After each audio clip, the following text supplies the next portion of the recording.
அந்த இணைய ஊடகம் என்பது ஒரு முன்னாள் பாராளுமன்ற உறுப்பினருடைய நிதி பங்களிப்பில் வெளிநாட்டில் புலம்பெயர் நாட்டில் இருக்கின்ற ஒரு புலம்பெயர் தமிழர்களுடைய நிதியிலே செயல்படுத்தப்படுகின்ற ஒரு பத்திரிகை.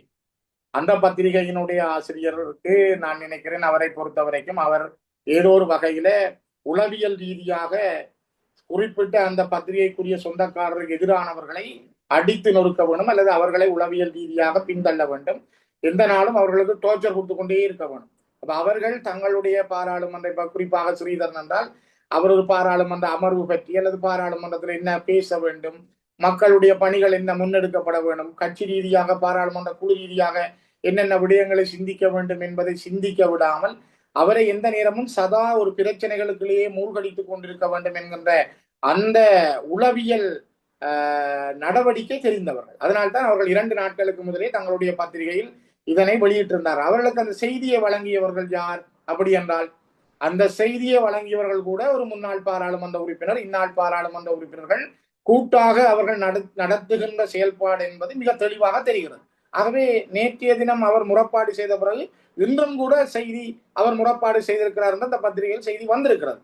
எல்லாமே நல்ல விடயங்கள். ஏனென்றால் இது நாங்கள் நீதிமன்றத்தோடு ஏற்கனவே நான் நீதிமன்றத்தினுடைய வழக்குகளோடு இருக்கிற ஒருவன், இது விசாரணைக்கு உட்படுத்தப்பட்டு வெளியிலே வருகிற பொழுது நாங்கள் இதனை இந்த பத்திரிகைகள், இந்த பத்திரிகையில வந்த செய்திகள், இந்த பத்திரிகை கொடுத்த செய்தியாளர்களை எல்லாம் நாங்கள் நீதிமன்றத்துக்கு எடுக்கிற பொழுது இதனுடைய உண்மைத்தன்மைகளை நாங்கள் தெளிவாக கொண்டு வர முடியும். ஆகவே நான் ஒன்றை தெளிவாக சொல்லக்கூடும், எங்களுடைய முகத்துக்கு நிறைய நல்லாக பேசி சிரிப்பவர்கள், எங்களுக்கு முன்னாலே எங்களை பற்றி ஐயோ நாங்கள் உங்களோட தான் என்று சொல்றவர்கள் எல்லாம் ஆழமாக எங்களுடைய முதுகிலே குத்தி இருக்கிறார்கள், குத்தி கொண்டிருக்கிறார்கள்.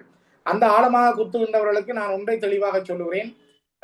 நான் நினைக்கிறேன், என்னை பொறுத்த வரைக்கும் நான் நீதியான சரியான பாதையிலே செல்கிறேன்.